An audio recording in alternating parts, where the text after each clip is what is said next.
살아계신 하나님 아버지 은혜를 감사합니다.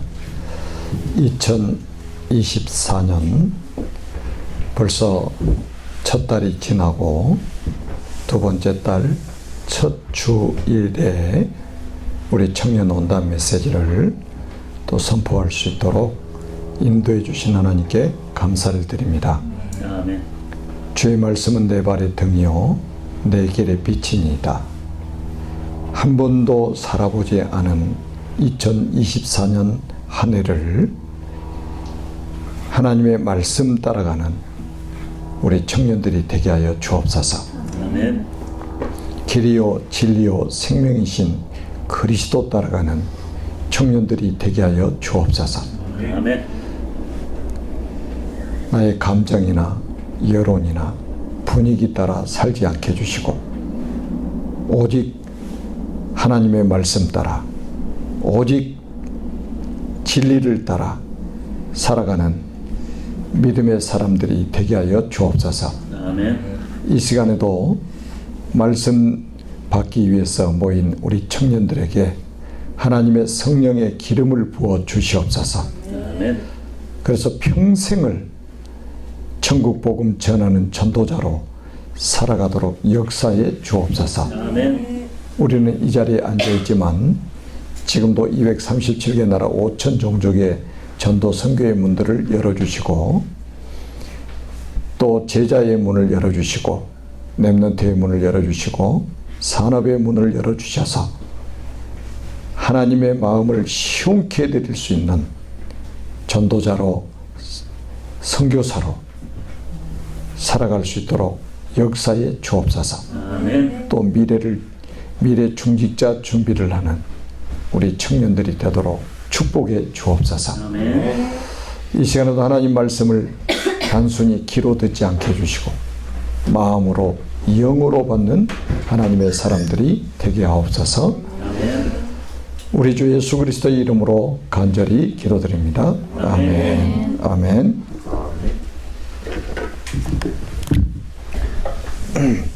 우리 청년들이니까 청년 시대를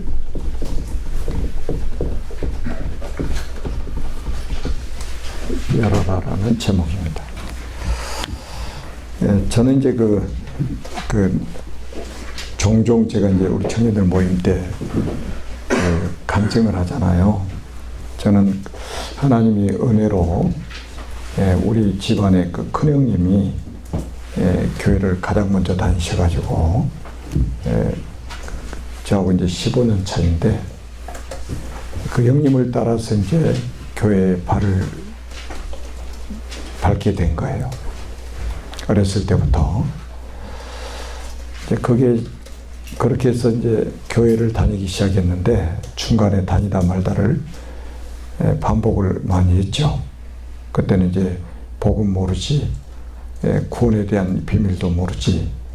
근데 교회는 좋아서 가는데 교회 가면 내가 왜 와 있는지, 지금 설교 들으면서 무슨 내용을 듣는지, 뭐 기도하는 것도 어떻게 하는지 가르쳐주는 사람도 없고 뭐 알 수도 없고 그래가지고 진짜 꼬다는 보리자루처럼 교회에 앉아 있다가 이렇게 오고 하는 이런 게 반복이 됐습니다.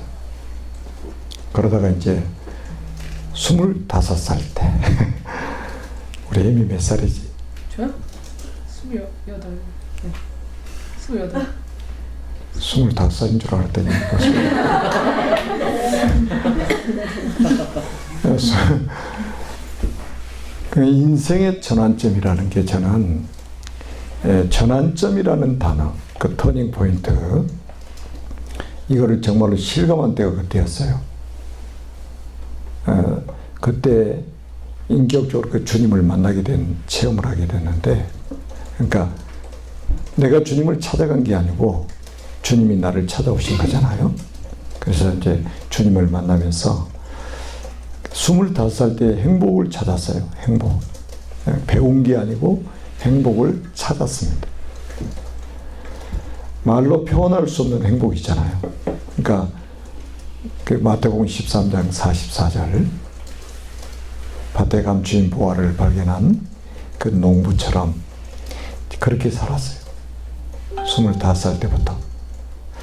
그러면서 저에게 이제 큰 변화가 오기 시작하는데, 몇 가지가 오기 시작하는데, 첫째는 하나님의 그 설교를 듣는데 진짜 하나님의 음성으로 들려지는 거예요. 목사님의 설교로 들린 게 아니고 하나님의 음성으로 들려지는 거예요.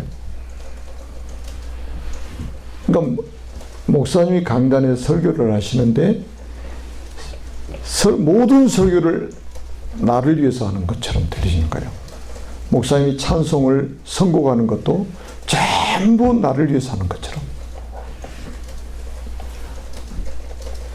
그렇게 해서 제가 이제 맨 앞자리에 앉아가지고 새벽이나 밤이나 낮이나 앉아서 이제 막 정말로 눈물로 메시지를 받았습니다. 그렇게 신앙생활이 이제 진짜 신앙생활이 시작된 거죠. 25살 때. 그러고 나니까 뭐 은혜를 받으니까 교회가 얼마나 소중한지. 그러니까 그때부터는 교회밖에 모르게 됐어요. 교회밖에. 거의 뭐 제가 일하는 직장에 나가는 시간, 집에 있는 시간 빼놓고는 다 교회였습니다.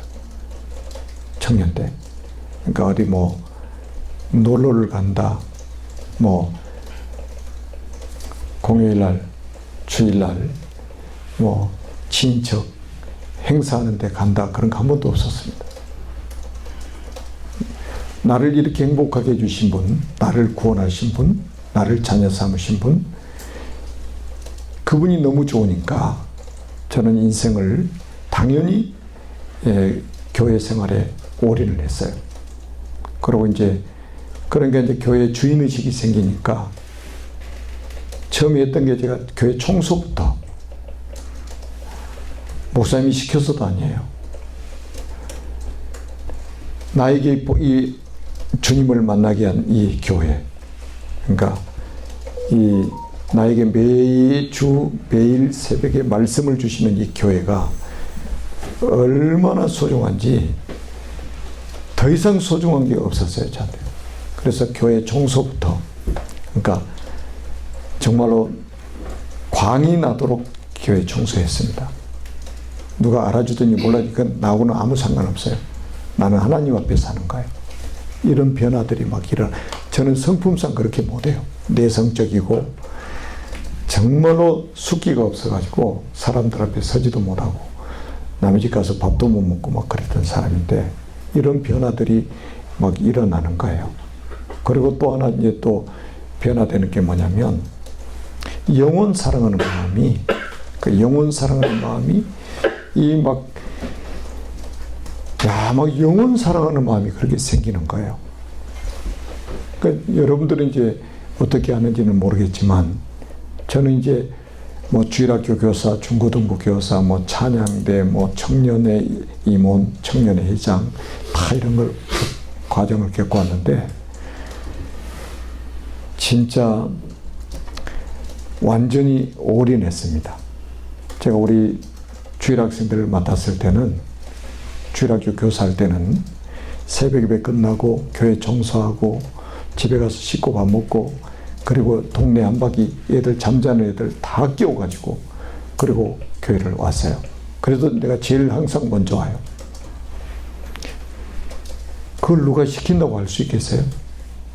나는 너무 감사하고 막 은혜를 받아 놓으니까 그게 당연하게 되는 거예요. 그게 당연하게. 그리고 이제 청년부 이제 임원을 하고 이제 회장까지 했었는데, 청년들이 100명이 넘었어요. 처음에 한 10명 안쪽에서 시작했는데 1년 반인가 지나서 청년들이 재적 인원이 130, 40명 됐어요. 출석 인원이 한 8, 90명 되고. 그렇게 했는데 어떻게 청년들을 섬겼냐면, 그때는 전화기도 없어요. 그러니까 모든 청년들을 신방을 했습니다. 지금도 그분 이름이 이제 저는 기억하고 있는데, 편무산 집사, 지금은 이제 직분이 어떻게 되는지 모르겠는데, 그때는 이제 청년, 그분이 회장 먼저 하고 내가 그 다음에 이제 회장하고 그랬는데, 이분하고 둘이서 비가 오거나 눈이 오나 청년들 신방을 다녔어요. 무조건 가야 되잖아요. 전화가 없으니까. 그래서 가가지고 그 문을 두드려가지고 사람이 있으면 만나서 우리가 받은 은혜들을 전달해주고, 없으면 그 문고리 잡고 기도해주고 그렇게 돌아왔어요. 지금 생각하면 어떻게 그렇게 했니? 나도 지금 모르겠어. 근데 완전히 진짜 성령의 역사죠. 아니, 전도사도 아니고 청년의 임원인데 그게 가능하죠? 여러분, 가능하죠? 그게? 아멘. 아멘. 지금 뭐 전화 신방도 있고 뭐 카톡 신방도 있고 다 있잖아. 근데 그때 당시에는 전화기조차도 없으니까 그렇게 시작을 했고, 그러니까 이제 그러면서 이제 그 우리가 전도했던 친구 중에 나하고 나이가 똑같은데 목사 된 사람도 있어요. 해병대 출신인데, 우리가 그 어머니가 이제 교회를 먼저 나오시는데 신방만 가면 딱 나왔다 우리 얼굴 보면 담 넘어서 뒤로 도망가 버려. 그래도 찾아갔어요. 그런데 예수를 믿고 이제 청년의 일원으로 들어와 가지고 우리가 청년회 일하는데, 와, 숨겨진 전문성이 얼마나 뛰어나는지 나중에 그 사람한테 다 맡겨버렸어. 그랬더니 이제 그 사람이 이제 신학을 하게 돼가지고 미국에 가서 이제 박사학위 받아가지고 지금 서울에서 목회를 하고 있는데, 이런 사람이 나오는 거예요. 그리고 이제 교회 안에서는 어떻게 청년들을 섬겼냐면, 저는 이제 찬양대도 하고 교회에서 맡은 게 진짜 많았어요. 그러니까 주일날도 새벽 기도부터 해가지고 밤 예배 끝나고 어떤 모임하고 딱 집에 가면 12시에 하루 종일 교회에서 사역을 진짜 기쁨으로 했거든요. 근데 이제 저는 어떻게 했냐면, 주일학생도 마찬가지고 그 데리고 왔다가 그 제일 먼저 오니까 항상 교회 문 앞에 서서 그 교회 오는 아이들이 200명이 넘었었는데, 한 사람 한 명 한 명을 참 머리 쓰다주고 등끝 안아주고 해가지고 안으로 들어가게 만들고, 갈 때는 또 문 앞에 서가지고 한 명 한 명 전부 쓰다듬어주고 안아주고 그리고 보내고 이렇게 했어요. 그리고 이제 우리 어른들 예배 끝나면 찬양대에서 목사님한테 말씀을 드리고, 찬양대 딱 끝나면 이제 바로 이제 그 축도하면은 바로 축도 끝나기 전에 뒤로 와가지고 있다가 문 앞에 있다가 새로운 청년들, 청년같이 생긴 사람 다 잡았어요.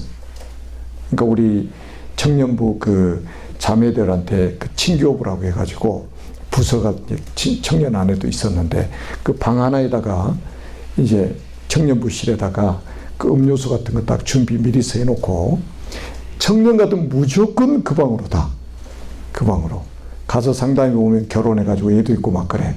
그러면 이제 남성교회 여성교회로 또 안내해주고, 그러니까 전부 처음에 온 사람들 나한테 전도사인 줄 알아요. 아니, 전도사도 그렇게 안 하잖아. 그렇게 해가지고, 그런데 그렇게만 했는데, 그것만 했는데도 1년에 청년들이 10배 부흥한 거예요. 10배. 하나님이 하신 거죠. 그러니까 내가 그렇게 할 수 없는데 은혜 받으니까 그게 가능해지더라 이거야. 그러면서 이제 하나님이 이제 그 진짜 지금까지 지나온 과정들을 보면 완벽하게 하나님이 나의 걸음, 내 인생을 인도하셨다는 것을 저는 알게 됐어요. 그리고 제가 그 25살 때 은혜 받고 나서 저는 헌금도 다리미로 물 뿌려가지고 전기 다리미로 데려가지고 그렇게 헌금했습니다. 나는 그걸 누구한테 들어본 적도 없고 누가 나한테 가르쳐준 적도 없어요. 그런데 내가 정말로 살아계신 하나님 앞에, 나를 구원하신 그분 앞에 돈 이게 보면 꼬작꼬작 하잖아요. 막 돈 들 때 손대모도 있고. 그럼 물 뿌려가지고 전기 대리미로 탁 데리면 아주 빳빳해집니다. 그럼 봉투에다 넣어가지고 그리고 헌금하고 그렇게 했습니다.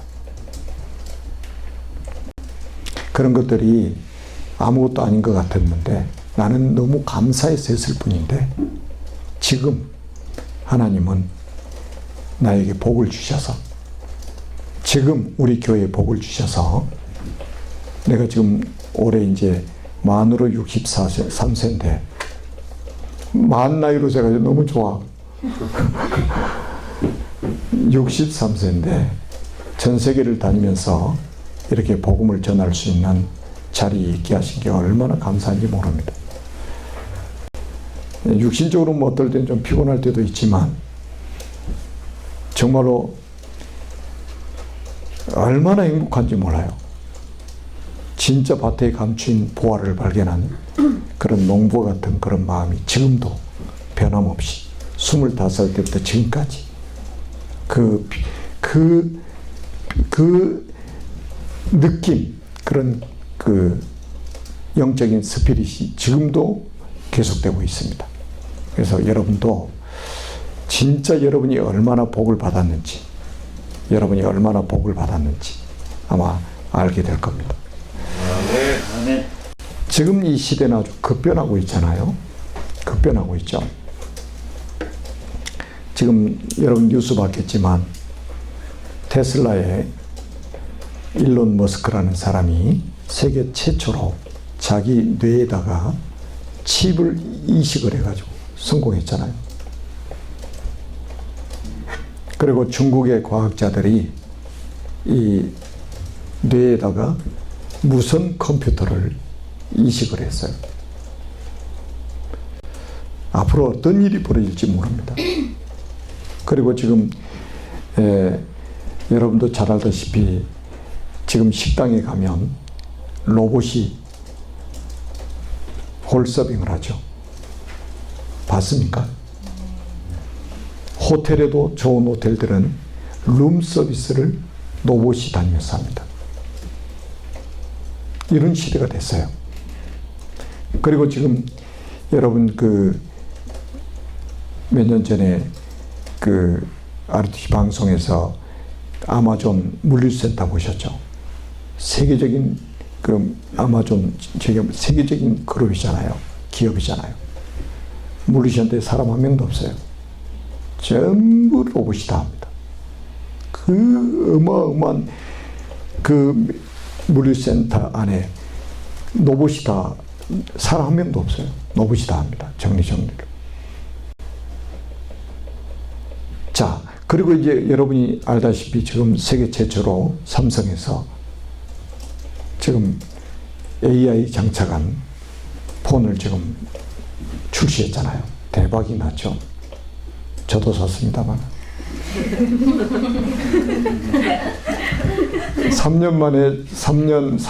4년째 지금 이제 폰을 바꿨어요. 왜냐하면 통역 기능 때문에. 왜냐하면 전 세계를 다니다 보니까 이 통역 문제가 항상 이렇게 걸리잖아요. 통역. 언어적인 문제가. 그래서 이제 그게 광고 나올 때부터 이번에는 폰을 사야 되겠다. 그리고 기다리다가 이따가 이제 샀어요. 이제 활용이 아마 잘 될 거라고 생각이 되는데, 이런 지금 일들이 벌어지고 있고, 그래서 앞으로는 그 AI 기능이 탑재된 이제 그 전쟁 무기들, 비행기부터 해서 모든 무기에 AI가 장착이 되면 앞으로 어떤 일이 벌어질지 모릅니다. 사람이 할 일이 없어진단 말이에요. 앞으로 보세요. 판사, 변호사, 교사 다 AI가 할 겁니다. 더 사람보다 훨씬 정밀하고 훨씬 섬세하고 정확하게 일 처리를 한단 말이에요. 어마어마한 데이터를 다 집어넣고, 그리고 지금 이미 병원에서 수술을 하는데 로봇이 수술하면 더 비쌉니다. 의사가 수술하는 것보다. 더 정교하게 해요. 사람은 감정이 있어가지고 실수할 수도 있단 말이에요. 근데 로봇은 그것도 없어요. 그래서 로봇이 수술하면 수술이 더 비싸네요. 햄이 맞아요? 의료인이니까 물어봐야지 맞는지 틀린지. 자, 이렇게 지금 세계는 급변하고 있습니다. 앞으로 지금 있는 직업들이 거의 없어진다고 봐도 됩니다. 유 목사님께서 그 병원 안 가고도 이제는 원격 진료를 한다고 그러잖아요. 병원에 안 가고도. 병원도 이제 큰 대형 병원들이 거의 없어지기 이제 그런 시대가 올 겁니다. 지금도 마찬가지, 지금도 그 시행되고 있잖아요. 원격 진료. 병원에 안 가고. 원격 진료를 지금 시작을 하는 병원들이 많아요.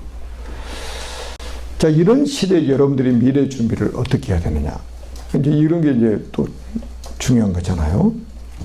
그래서 우리가 이제 오늘은 이제 그 청년 시대를 열어라는 제목으로 말씀을 우리가 좀 간단하게 나누겠는데, 또 너무 간단하게 하면 여러분이 서운해할 것 같아서 그 요셉 이야기를 가지고 잠깐 말씀을 드리겠습니다. 오늘 이제 우리가 본문 내가 선택했던 게 창세기 37장 1절로 11절인데요. 여러분이 하나님의 시간표를 아까 찬양 잘 선곡을 했잖아요. 하나님의 시간표.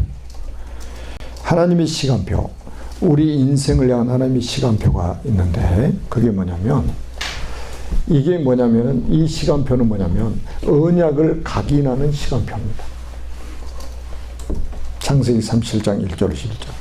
이때 요셉의 나이는 0세에서 17세까지. 언약을 각인하는 시간. 우리 인생은 가장 중요한 게 언약입니다. 어떤 언약이 각인되겠습니까? 창세기 3장 15절에 여자의 후손 그리스도. 아무리 지금 AI 장착해가지고 모든 것 다 이루어진다고 해도 우리 인간은 영적인 존재입니다. 그래서 영적 문제를 가지고 있어요. 우리 인간은. 다시 말하면 창세기 3장의 원죄 사건을 가지고 태어난단 말이에요. 태어날 때. 그 문제가 해결이 안 되면 아무리 좋은 시대, 좋은 환경, 좋은 사람을 만난다 할지라도 행복할 수 없습니다. 저는 제가 정인으로 이야기하는 거예요. 행복하지 않고 싶은 사람이 어디 있어요? 근데 행복하지 않는 게 또 현실이잖아요. 근데 저는 25살 때 행복이라는 게 뭔지를 나는 체험했다니까요.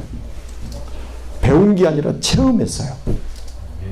그때부터 나는 인생을 완전히 올인하게 된 거예요. 내가 그리스도를 만나고 여자의 후손인 그리스도를 만나고 나서 세상의 언어로 표현할 수 없는 행복이 찾아온 거예요. 왜 그랬느냐? 창세기 3장 문제, 이 원죄가 해결돼 버리잖아요. 여러분, 여자의 후손 그리스도 딱 깨달아지면요, 즉시로 원죄 문제 해결돼 버립니다. 아멘. 즉시입니다. 즉시. 이거는 뭐 우리가 신앙사를 열심히 하면 해결되는 게 아니에요. 열심히 하면 해결되는 게 아니에요. 최선을 다해서 해결되는 게 아니에요. 여자의 후손 그리스도를 믿기만 하면 그 순간에 즉시로 원죄 문제 해결돼 버립니다. 사탄, 죄, 지옥 가는 문제. 그러니까 이 원죄는 뭐 지옥 가는 문제가 해결돼 버린다니까요. 그리고 뭐가 보장됩니까? 천국이 보장되는 거예요. 천국이 즉시로 보장돼 버리는 거예요. 이 놀라운 비밀을 하나님이 주셨잖아요. 그러니까 저는 이것 딱 알고 나니까 여자의 후손 그리스도를 모르는 사람 보면 그렇게 불쌍한 거예요. 돈이 아무리 많아도, 아무리 좋은 자동차를 타고 다니고 좋은 집에 살아도 불쌍하게 보이는 거예요. 당연한 거잖아요. 그래야 전도자가 될 수 있단 말이에요. 이 눈이 열려야만이. 그리고 우리가 한번 보세요.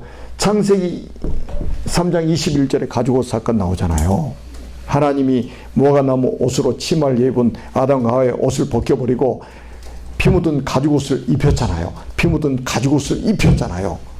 그리스도의 의의 옷을 입혀버렸단 말이에요. 여러분, 우리 공로로 구원받을 수 없습니다. 그리스도의 의의 옷을 입어야 돼요. 그리스도의 공로가 아니면 구원받을 수 없어요. 오직입니다. 오직. 다른 길이 없어요. 그래서 이 언약을 창세기 4장 4절에 아벨이 붙잡았단 말이에요. 양의 첫 새끼와. 이야, 이 말이 여러분 지금 제가 왜 지금 언약으로 본 창세기 책을 썼겠습니까? 저에게는 한이 있어요. 한이. 저에게는 한이 있다니까요. 뭐 글씨 내용들 뭐 저 많이 배운 사람들이 보면은 뭐 문법도 잘 안 맞고 막 그럴 거예요. 막 아무리 또 뭐 오탈자 막 찾아봐도 안 보이던 게 장기도 훈수 두는 사람이 잘 보인다고 하는 것처럼 진짜 우리는 너무 잘 아는 내용이가 그냥 다 넘어간. 근데 이거를 책 딱 선물했는데 한밤중에 다 읽고 성경 구절 다 확인해가지고 나한테 일본에서 보내온 사람이 있어. 성경 구절을 뭐 4절인데 5절로 써놨습니다. 이런 거 있잖아. 이야, 그냥 책 선물 받을 때 그 밤에 다 읽어버린 거예요. 그리고 이번에 이제 그 네팔의 총장님, 신학교의 총장님이 이제 영어 번역본을 출간하려고 추천서를 받았는데 여러분 추천서 읽으면 여러분 굉장히 감동될 거예요.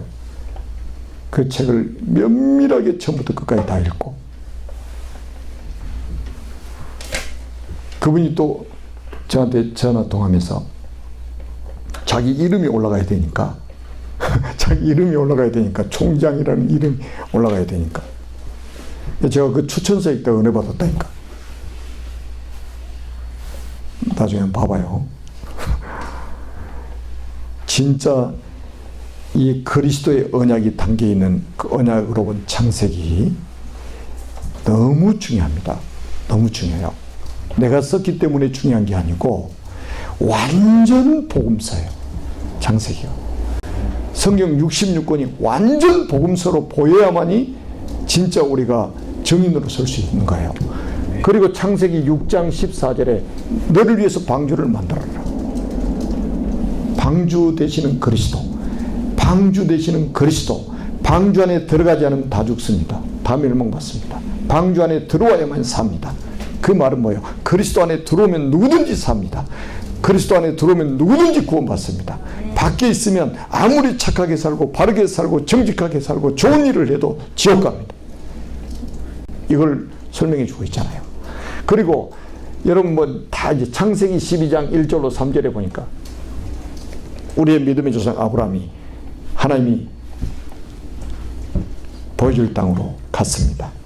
말씀 따라 갔습니다. 그게 어디냐? 가나안 땅입니다. 왜 가나안 땅이었냐? 메시아 그리스도 오실 땅. 그리스도 언약 붙잡고 간 거란 말이에요. 그리고 우리가 잘 아는 건 창세기 22장 1절로 14절에 보니까 이삭 대신 순양. 이야, 가슴 막 벅찬 감동이 밀려오지 않습니까? 나 대신 그리스도. 이삭 대신 순양이 죽어야 될 이유가 있단 말이에요. 왜 죽어야 됩니까? 그 부모한테 효도 잘하고 순종하는 그 이삭이 원죄 때문입니다.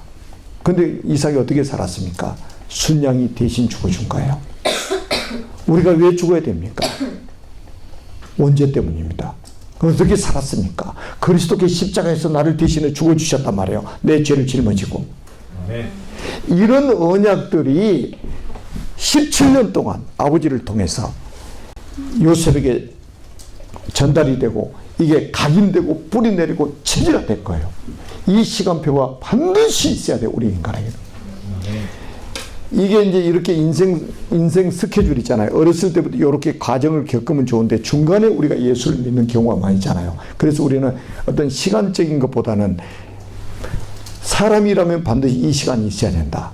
사람이라면. 사람으로 태어나면 이 시간, 언약 각인하는 시간이 있어야 됩니다. 다시 말하면 여기다 완전히 초집중을 해야 돼요. 여러분이 지금 공부하는 거, 책 읽는 거, 그 다음에 여러분들이 지금 뭐 직장에 가서 돈 버는 거 다 중요합니다. 그런데 이거 안 되면 하나님 앞에서는 아무 가치 없는 거예요. 아무 가치 없습니다. 저는 솔직히요, 우리 집에 막 전구담아 나가잖아요. 오래되면 전구담아 팍팍 나가죠. 나한테 사오래. 알았어, 밖에 나가면 다 잃어먹어버려. 그런데 지금 그 집에 들어가서 3년째 지금 살고 있는데 3년째인가? 4년째인가? 4년째구만. 올해가 아니라 4년째. 한 번도 사들고 들어가 본 적이 없어.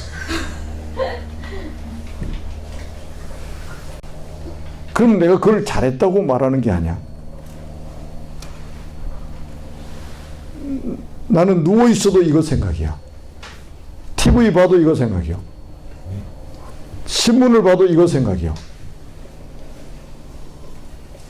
누가 이야기하다가 나는 이거 생각하고 있어. 내게는 중요한 게 다른 게 없어요.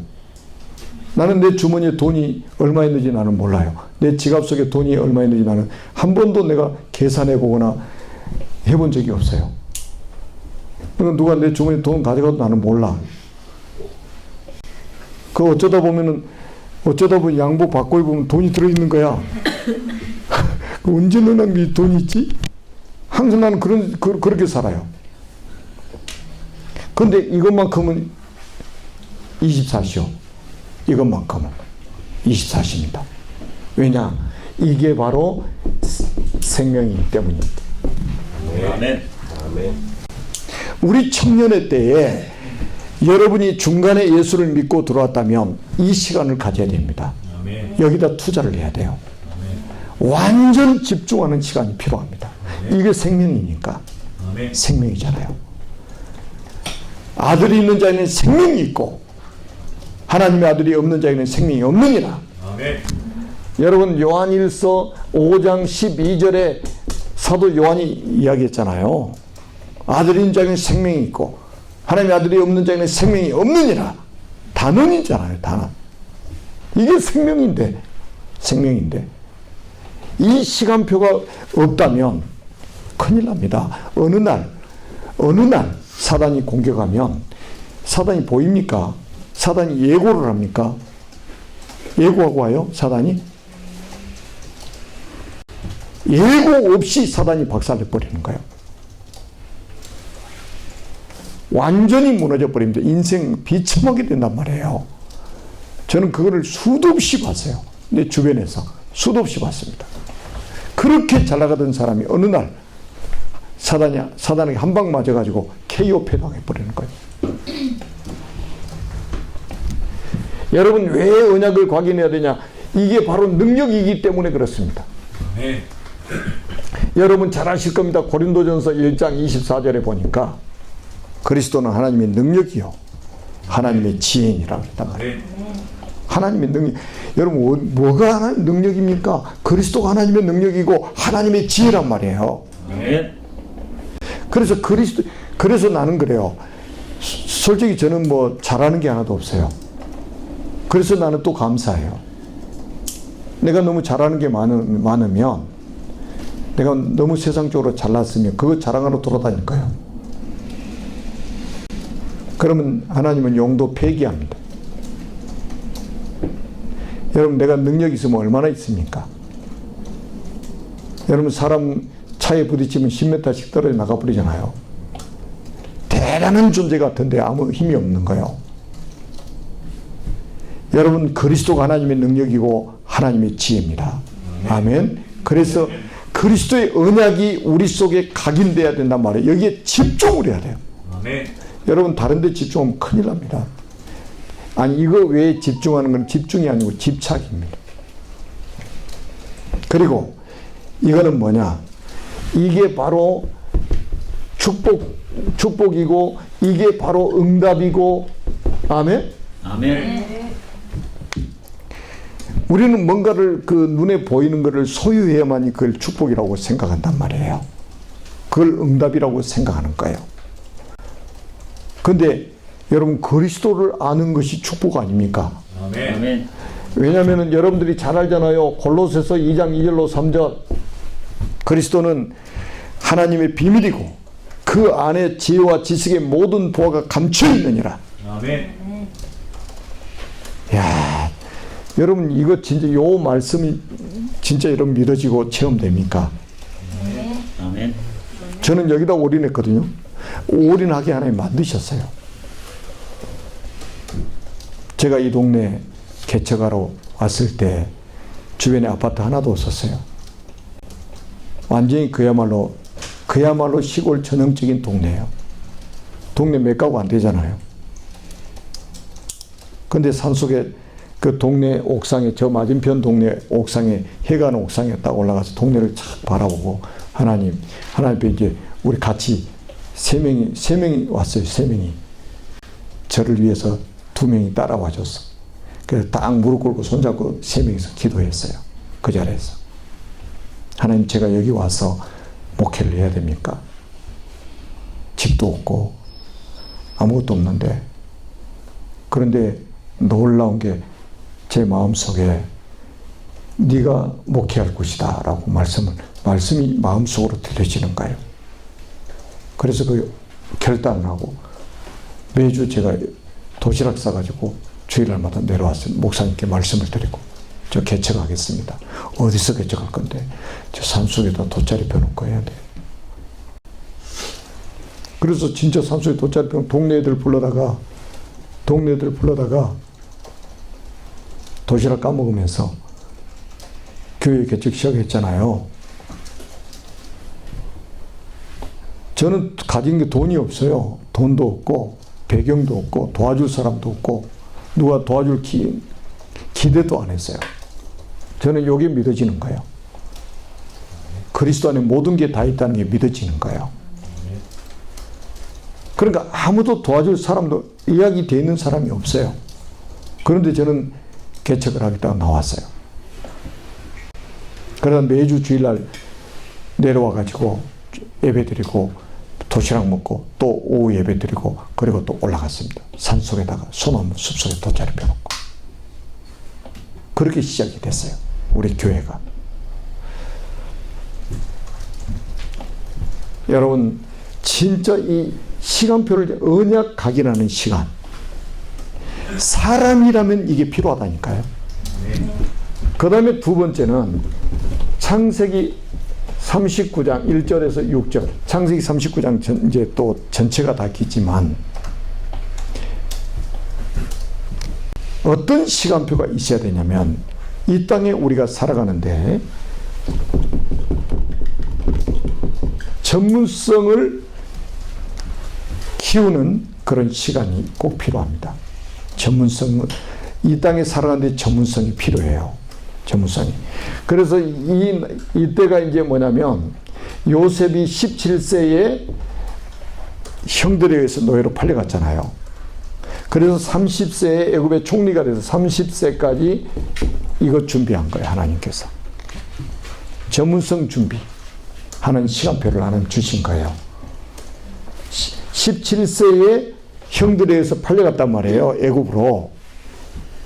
그래서 보디발의 집에 갔죠. 그래서 30세 총리가 될 때까지 요것 준비, 전문성.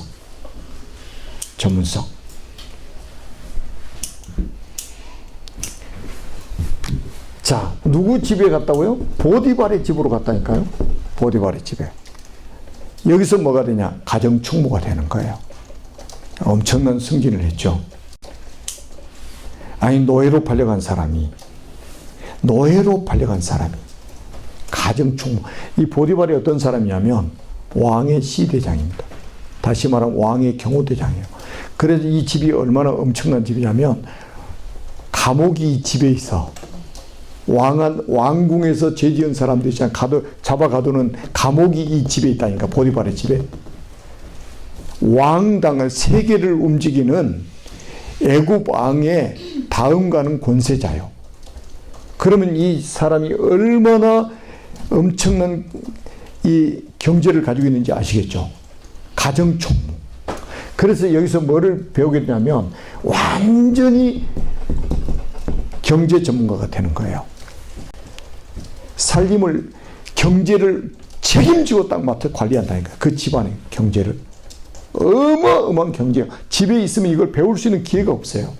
그래서 하나님이 내보내시는 거예요. 그것도 보디발의 집. 가난한 집으로 보낸 게 아니고 보디발의 집으로 보낸 거예요. 그래서 가정총무가 되겠어요. 이걸 나는 경제대학에 갔다. 특채로. 혜미, 이해가 되나요? 이거 시험 봐가지고 들어가면 힘들어. 면접 봐가지고 들어가면 힘들다니까. 근데 노예로 팔려가가지고 이 집에 들어가게 된 거야. 그래가지고 하나님이 보세요. 여호와께서 요셉과 함께 하시므로 그 형통한 자가 되었다. 이거를 보디발이 본 거예요. 이놈한테 살림을 맡기면 되겠구나. 우리 집의 경제를 이놈한테 맡기면 되겠구나. 딱 지켜보니까 믿을 놈이 없어. 돈은 아무한테 안 맡기거든 원래. 생선을 고양이한테 맡기면 큰일 나지. 그치? 네. 큰 거를 도둑한테 맡기면서 보관 좀 해라. 거들나는 거요. 거들나는 거요. 막 은행 직원이 막 몇십억씩 빼돌려가지고 도박하고. 아, 은행이 그렇게 오스라대 또. 경제를 아무한테 맡기겠어요? 여러분, 경제 전문가가 되는 거야. 이게 여러분 이 세상에 살아갈 때 경제하고 우리가 따로 논할 수가 없잖아요. 그래서 지금부터 여러분 있잖아요. 경제에 대해서 공부를 해야 됩니다. 경제에 대한 공부를 해야 돼요. 경제 공부를 해야 돼요. 그러니까 여러분, 그러니까 지금 경제 공부라는 것은 어떤 경제학과에 입학해가지고 배우라는 그런 말 뜻이 아니에요. 하나님이 여러분에게 만약에 한 달에 100만 원을 주신다. 그럼 100만 원을 어떻게 운용할 것이냐? 100만 원을 어떻게 운용할 것이냐? 여러분들은 지금 어떻게 운용하고 있느냐? 한번 잘 보세요. 여러분들 경제 응답을 받게 생겼는가? 하나님이 이런 경제를 여러분들의 손에 맡겨도 되겠는지를 점검해 보란 말이에요. 여러분 경제 축복을 주세요, 주세요, 주세요 아우성 친다고 사람이 주십니까? 경제를 주시면 그 경제를 가지고 무너지지 않을 사람, 그 경제를 운용할 수 있는 능력이 있는 사람, 이 사람에게 주시는 거예요. 여러분 록펠러 잘 아시죠? 록펠러 석유왕 아닙니까? 지금도 미국에 영향을 끼치고 있는 그런 사람이에요. 이미 저 세상 천국 간 사람인데, 근데 록펠러는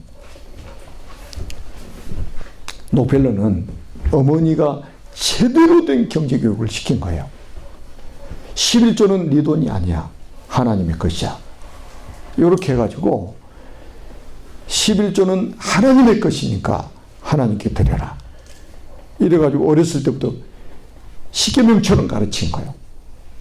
근데 록펠러가 11조를 얼마나 했느냐. 11조 그때 11조 계수하는 사람이 40명. 책 읽어봤어요?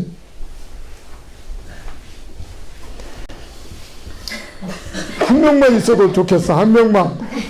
내 11조 관리할 사람 한 명만 있어도. 근데 40명이에요. 40명. 왜 하나님이 록펠러에게 그렇게 엄청난 경제를 맡기셨겠냐 이 말이에요. 아니 1,000만 원 주면 그거 가지고 망할 사람한테 하나님 맡기시겠습니까? 1,000만 원 딱 한 달에 너 1,000만 원씩 줄게 하나님 그랬는데 이거 가지고 도박하고 술 먹으러 다니고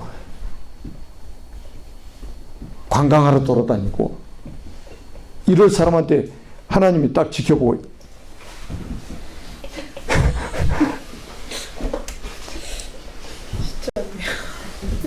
저 1,000만 원에 10분의 1만 줘야 되겠구만. 먹고는 살아야 되니까. 팍 줄이실 거예요. 그러면 또 아마 하나님 원망하죠. 여러분, 이게요, 여러분들이 그릇도 좀 키워야 됩니다. 여러분, 막 경제하면요, 벌벌 떠는 사람이 있는데요. 저는, 우리 청년들하고 진짜 헌금 포럼도 좀 했으면 좋겠다는 생각이 듭니다. 저는 10분의 1은 기본적으로 하죠. 근데 저는 10분의 1만 하는 게 아니에요. 10분의 4, 5 합니다. 10분의 4, 5 해요. 무슨 말이냐. 선교헌금 10분의 1 선교헌금, 10분의 1은 랩런트 헌금, 10분의 1은 건축헌금. 근데 여러분 수학적인 계산으로 하면 어려워져야 되잖아. 더 어려워져야 되잖아. 그죠? 아니, 소비를 했는데 10분의 1 하는 것도 지금 힘들어 죽겠는데 10분의 4, 5 헌금하면 뭐 먹고 살아? 저축은 어떻게 해? 내 미래는 어떻게 준비해? 돈이 모자라면 더 받아들여야 되잖아. 그럼 허리 막 졸라매야 되잖아. 맨날 돈 걱정하고 살아야 되잖아. 나는 25살 때 지금까지 돈 걱정해 본 적이 없어요. 아예 돈 계산 자체를 안 해요. 돈 계산 자체를 안 해요. 저는 사례비도 만져보지를 못해. 누가 관리하겠어? 사례를 관리해 본 적이 없어, 나는. 교회 돈도 교회 재정도 마찬가지. 내가 처음에 개척할 때는 내가 좀 했죠. 그리고 이제 교인이 생길 때부터 한 번도 내가 만져본 적이 없어요. 교회 돈.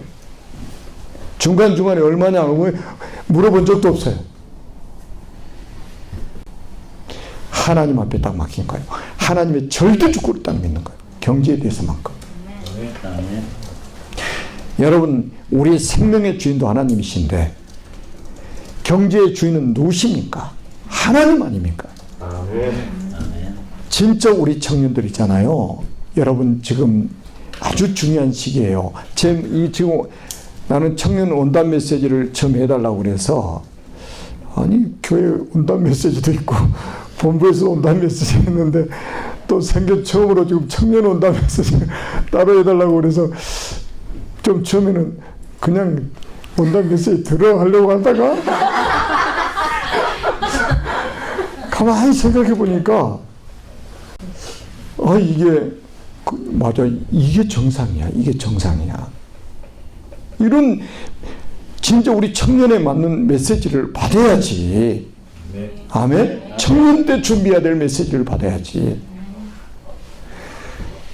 그래서 여러분, 평생 여러분들이 경제 걱정 안 하고 살 수 있는 응답을 받아야 돼요. 그 액수에 상관없이 완전히 여기서 자유함을 얻어야 됩니다. 사람이 이것 때문에 비참해지기도 하고요. 이것 때문에요, 사람이 비루해지기도 하고요. 이것 때문에 인간관계 다 무너지기도 하고요. 이것 때문에 신앙이 무너지기도 합니다. 돈 때문에. 그러니까 이 경제 축복을 못 받을 사람은 돈 이야기만 하면 시험 들어버려 상처받습니다. 우리 청년들은 앞으로 여러분들을 하나님이 어떻게 쓰실 거냐. 요셉 보시라는 게 요셉. 완전히 경제 전문가가 되도록 보디발의 집에서 훈련시키는 거야. 완전히 보디발이 노예로 간 사람을 인정해 버렸다니까. 이 사람한테 내가 우리 집 경제를 맡기면 돼. 감독할 필요도 없어. 맡기면 돼. 우리 경제 안전해. 이 정도 돼야 돼요. 하나님이 여러분의 경제에 맡기면 안전해야 되잖아요. 돈 생기면 걱정되는 사람한테 어떻게 돈을 맡깁니까? 할 이야기만 진짜 우리 청년들하고는 포럼하고 싶어요. 제가 이 부분에 대해서는, 이 부분에 대해서는 저는 가난한 집안에 태어났어요. 그래서 정말로 그 영옥사님도 그런 말씀하시대. 나는 학교 다닐 때 가게를 못 들렸어요. 돈이 없어가지고. 진짜 피해서 다녔다니까. 가게를 아이들 뭐 사 먹고 그러면 먹고 싶잖아. 피해서 다녔어요. 그런데 하나님이 돈에 비루하지 않도록 만드셨어요. 나는 지금까지 내 주머니에 돈이 생기면 우리 교회 여부를 떠나서 우리 렘넌트들 도왔습니다. 누구한테 말도 안 해요. 우리 애들한테는 말도 안 해. 내 주머니에 돈이 생기면 렘넌트들 도왔습니다. 그 렘넌트, 우리 교회 렘넌트 아니라도 지금까지도 그 아이들은 나한테 고맙다고 인사하고 막 선물도 보내고 그래요. 그거 받으려고 한 게 아니에요. 렘넌트니까. 나는 그게 너무 감사한 거예요. 내가 돈에 대해서 비루하지 않다는 거예요. 완전히 돈에 대해서 하나님 자유함을 얻도록 딱 만들어버리신 거예요. 하나님은 우리 청년들이 앞으로 큰 일을 해야 되기 때문에 이제 세 번째 대지에 나오겠습니다. 여러분들이 진짜 중요한 일을 해야 되기 때문에 경제에 대해서 인색하지 마. 하나님 앞에 더구나 하나님 앞에 인색하지 마세요. 아멘. 진짜 이거는 여러분 경제 응답 못 받습니다. 아무리 여러분 금식하면서 경제 축복 달라고 해도 하나님 경제 축복 안 하죠. 그리고 사람 앞에도 인색하지 마세요. 가능하면 여러분 베푸세요. 가능하면 베푸세요. 아멘. 저는 우리 처음에 제가 우리 전도운동을 시작했을 때 교회가 어려우니까 막 이게 뭐 전국에 막 훈련단에 돈이 얼마나 많이 들어갑니까? 그리고 막 도시락 밥솥 차에다 싣고 밥솥 싣고 그래 지금도 웃기는 게 있잖아요. 여간방 큰 그 온돌방 얻어가지고 중간에 쳐넣어가지고 우리 지금도 생각나 강정순 장로님 여자분들은 이쪽 우리는 이쪽 그리고 여간에서 밥에 먹다 쫓겨나고 방에서 그러고 다녔다니까. 그러고 야 진짜 돈이 얼마나 많이 들어가냔 말이에요. 근데 진짜 하나님이 그런 훈련들을 이게 통하게 만드시는데 이것도 할 이야기가 많아. 우리 교회가 경제를 뒷받침하지 못할 때는 이상하게 전도문도 열리는데 어디만 열리냐? 가까운 데는 열리지도 않아. 예산, 합덕, 당진, 서산, 대산 어딘지 모르는가 봐 아직도. 아니 그런 데는 전도의 문이 열리는 거예요. 다락방 문이. 그럼 가려면 기름값 많이 들잖아. 시간도 많이 들고. 그러니까 어떨 때는 자동차 연료 게이지 있잖아. 이거 자꾸 신경 쓰이는 거야. 순간적으로 신경 써요. 그런 메시지 듣고 가도 딱 꺼버리고 그 순간에 기도하는 거예요. 불신앙 꺼가달라고. 딱 기도하는 거예요. 그러면서 아니 기름 떨어지면 버스 타고 가면 되고 아니 그러면 버스도 못 타면 걸어서 가면 되지.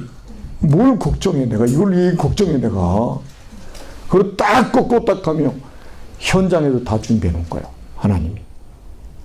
우리 교회 봉고차요. 현장에서 우리 교회는 아닌데 현장에서 우리 교회 봉고차 사주고 나 전도운동 하라고 몇십만 원씩 봉투에다 넣어서 주고 현장에서 다 복음받은 사람들이 나를 도와줬어요. 내가 해외 나가면 선교원금 교회에서 못 대주니까 밖에서 다 대줬어요. 심지어는 미국에서 전화가 왔어요. 신학원 다닐 때인데 미국에서 전화가 왔어. 나는 기억도 안 나. 근데 우리 집에서 와서 잠도 잤었대. 근데 뭐라고 딱 하냐면 목사님 우리 집에 이제 개척할 때 왔다는 거예요. 개척할 얼마 안 됐을 때. 그래 그 형편을 보고 갔다는 거예요. 돈 보내겠다고 계좌번호 알려달라는 거예요. 아무리 설명해도 나는 기억도 안 나. 그 하도 돈 보내겠다고 간청을 해서 진짜 계좌번호 보내줬더니 진짜 돈을 보내왔어요. 그리고 미국에서 그 건강식품 있잖아요. 박스로 그냥 사가지고 보냈어. 야, 하나님 까마귀도 보내시구나. 그렇다 한 번은 또 일본에서 또 전화가 왔어. 일본에서 전화 가지고 목사님 위해서 기도하는데 생각이 났어요. 그 계좌 좀 보내주세요. 돈 보낼게요. 보낼게 안 보낼게. 돈 보냈다니까. 야, 나 진짜요. 우리 교회가 형편이 안 될 때는 밖에서 내가 훈련 받도록 선교하도록 하나님 다 도우셨어요. 걱정할 게 있어요, 없어요? 없습니다. 걱정은 팔자라고 그러잖아. 참 이런 에피소드가 정말로 많습니다. 하나님이 순간순간. 저는 그 신학교 다닐 때도 마찬가지고 전도사 때도 마찬가지예요. 전도사 때 신학교 다녔잖아요. 신학교 다니면서 또 전도사 일하고. 돈이 하나도 없는 거예요. 그러면 나는 뭐냐. 그 다음날 걸어가야 되겠다. 걸어가는 길이 장난이 아니요. 거리가. 근데 아무도 걸어온 적이 없어요. 반드시 그 밤에 응답을 주셨어. 먹을 게 떨어졌어요. 안 주면 금식하지 뭐. 내가 누구한테 가서 내 형편을 이야기해. 내가 하나님의 종인데 한 번도 굶어본 적이 없어요. 진짜 하나님은 정말로 세밀하게 내 인생을 책임지셨어요. 아멘. 여러분 인생도 마찬가지요. 여러분이 누굽니까? 하나님 자녀 아닙니까? 아멘. 아멘. 그리고 보디발의 아내를 통해서 누명을 쓰고 감옥에 갔습니다. 감옥에. 여기는 또 어떤 감옥이냐? 어떤 사람들이 오는 감옥이냐? 감옥도 그 뭐 청송교도소, 여기는 뭐 또 뭐 살인자들 막 많이 가고 뭐 그런 그 감옥도 특성이 있잖아요. 여기 보디발의 집 있는 감옥은 누구냐면 왕궁에서 왕 앞에 죄를 짓고 들어온 사람들이요. 완전히 여기는 있잖아요. 이 고급 정치인들이 들어오는 곳이에요. 삼류 정치인이 아니고 일류 정치인들이 들어오는 것입니다. 여기서 뭐를 배우냐? 완전히 정치 전문가가 되도록 하나님 만드십니다.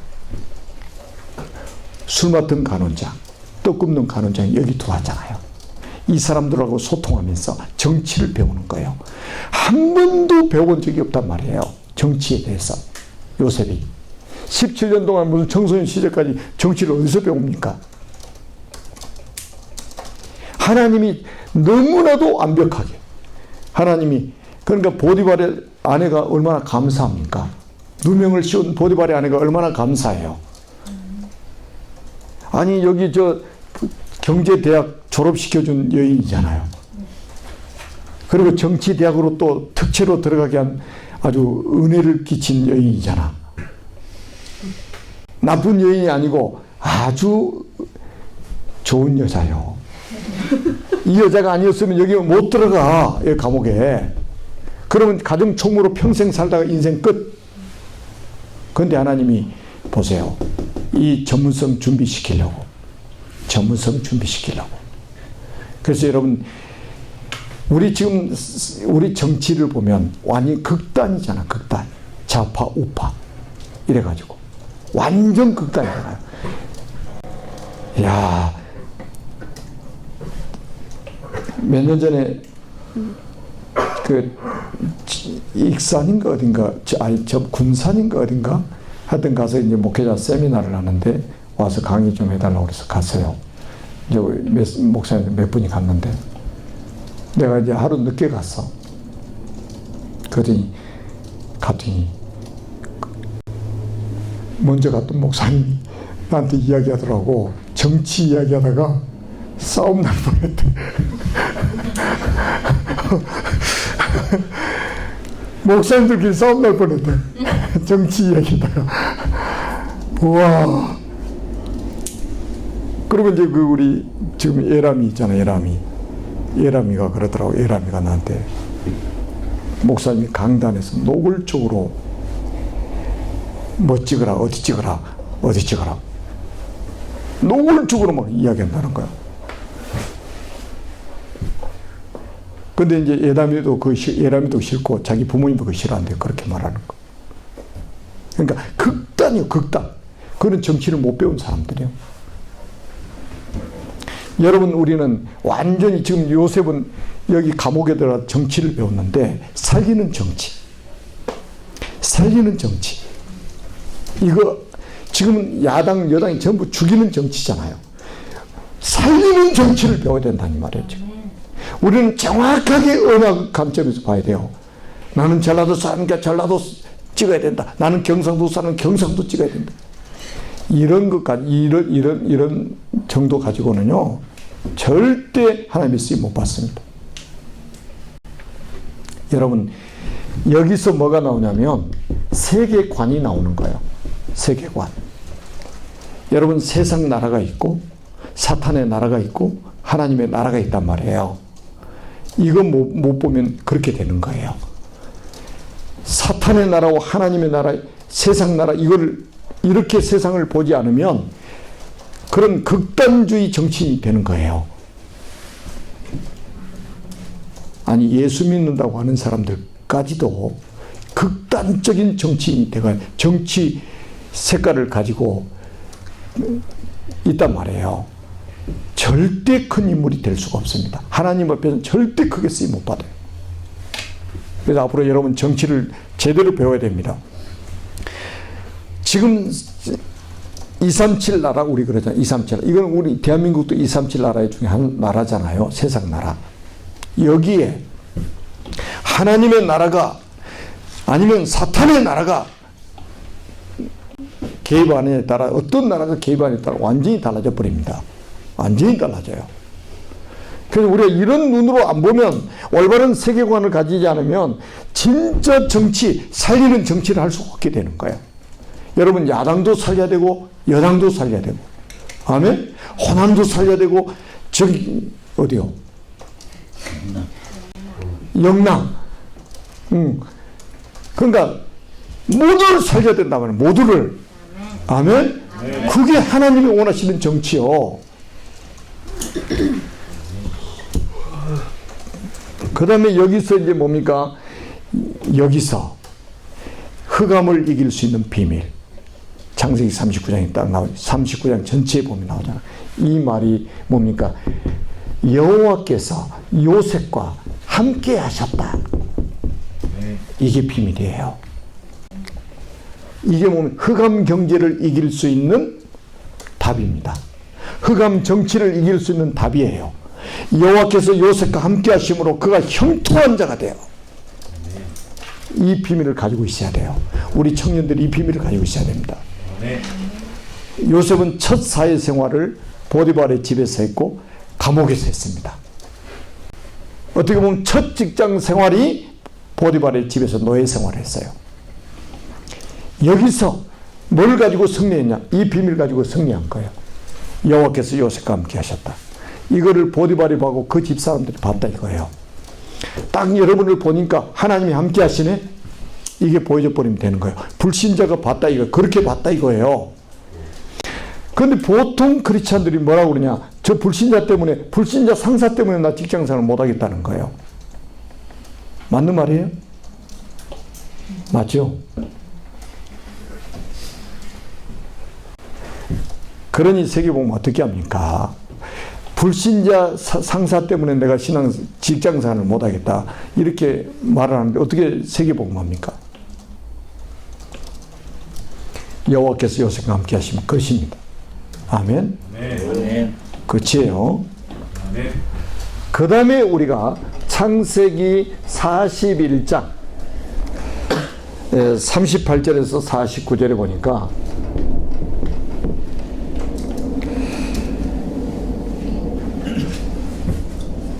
이게 뭐냐?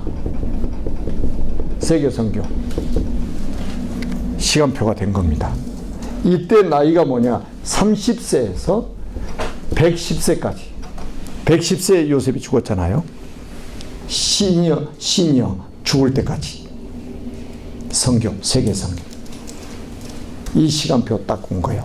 요게 하나님의 절대 목표입니다. 네. 하나님이 여러분을 향한, 우리 청년들을 향한 하나님의 목표요. 아멘. 그래서 우리 청년들은 지금 뭡니까? 인생의 황금기를 지금 살아가고 있잖아요. 황금기. 여러분들은 황금기를 살아가고 있어요. 인생의 황금기.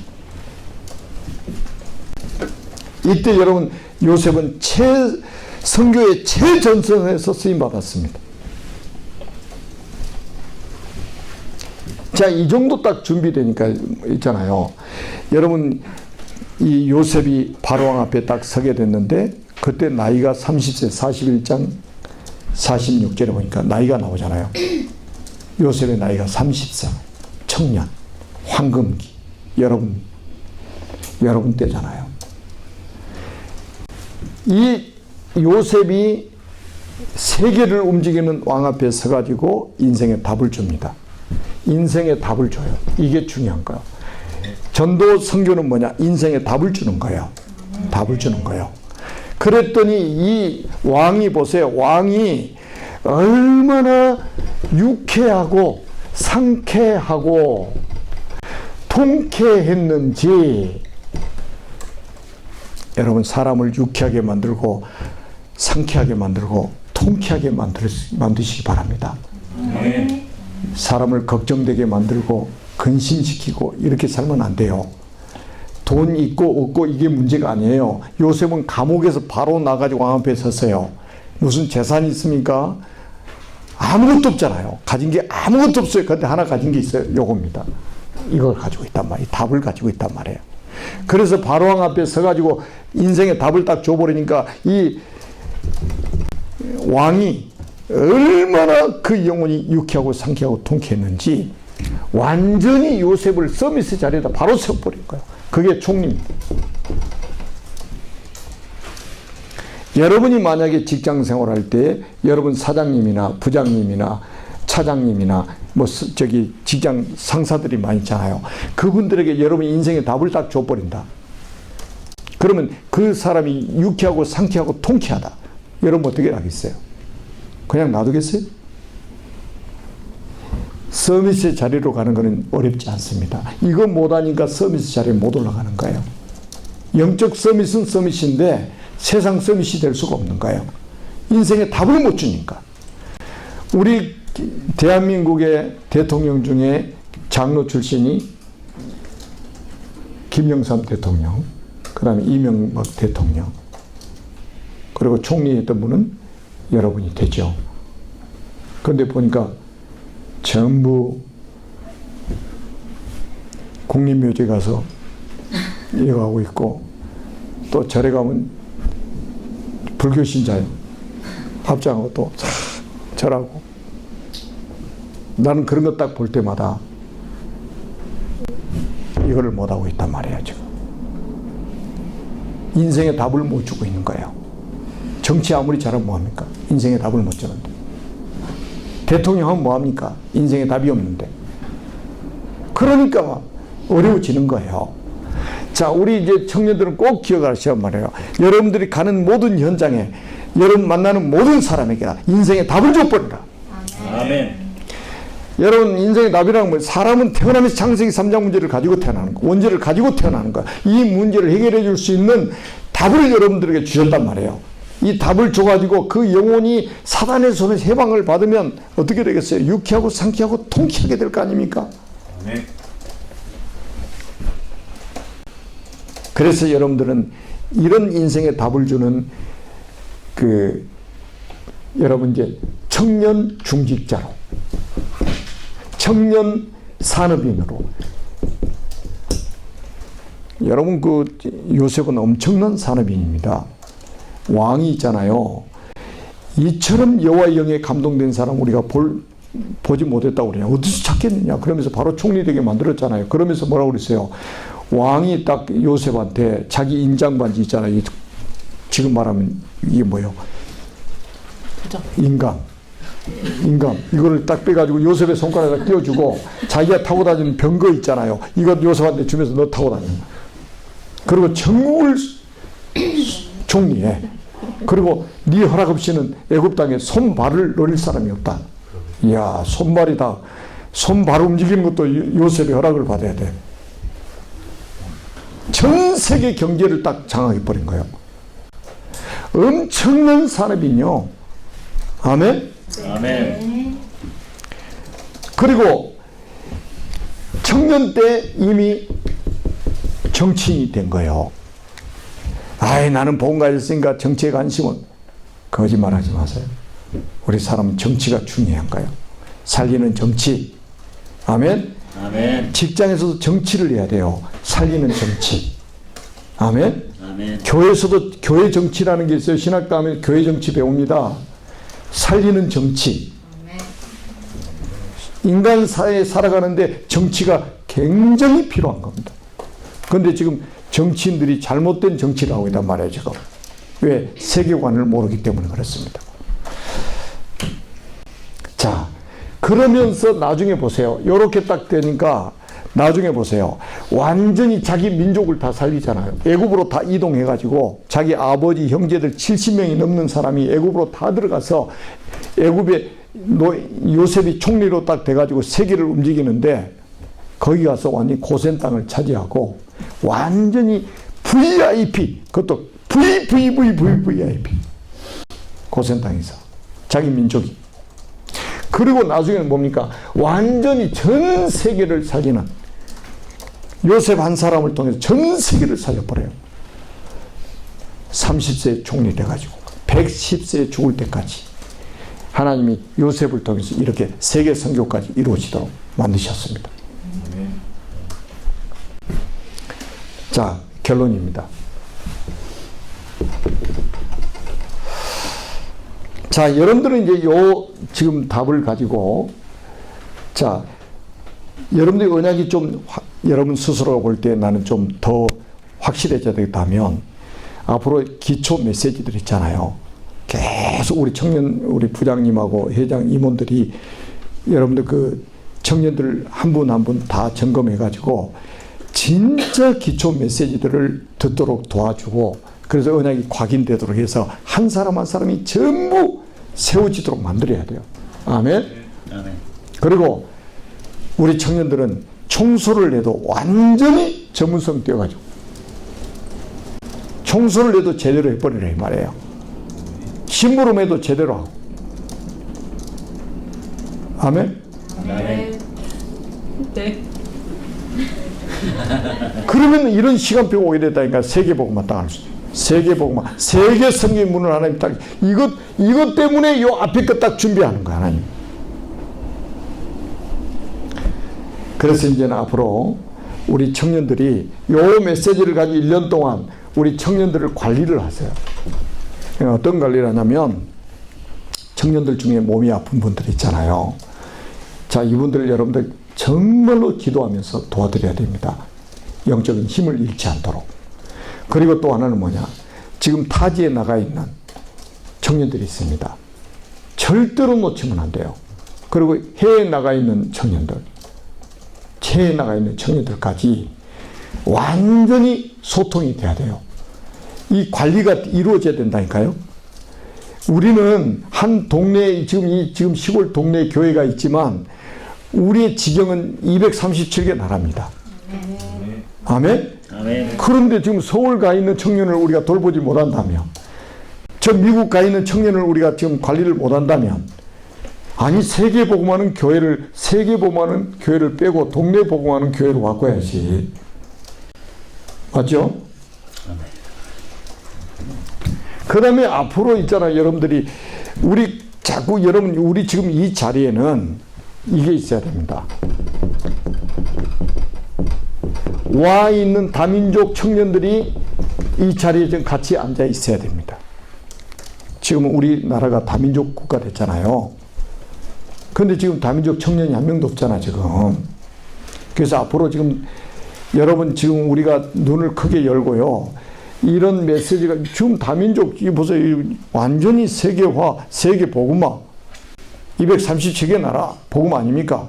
그래서 앞으로 지금 우리나라에 와 있는 다민족, 우리 아산에 와 있는 다민족 살려야 되잖아요. 아멘. 아멘. 이 답이면 충분히 우리 살리고도 남죠.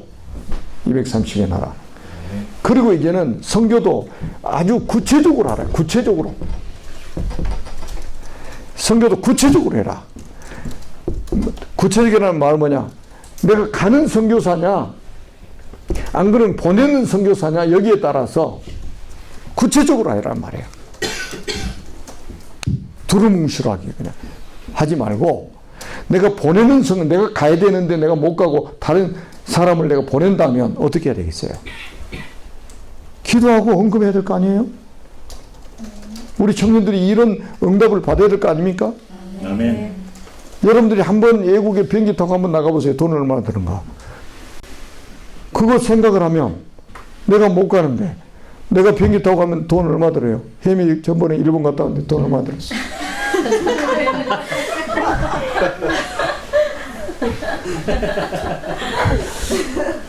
그래, 비밀로.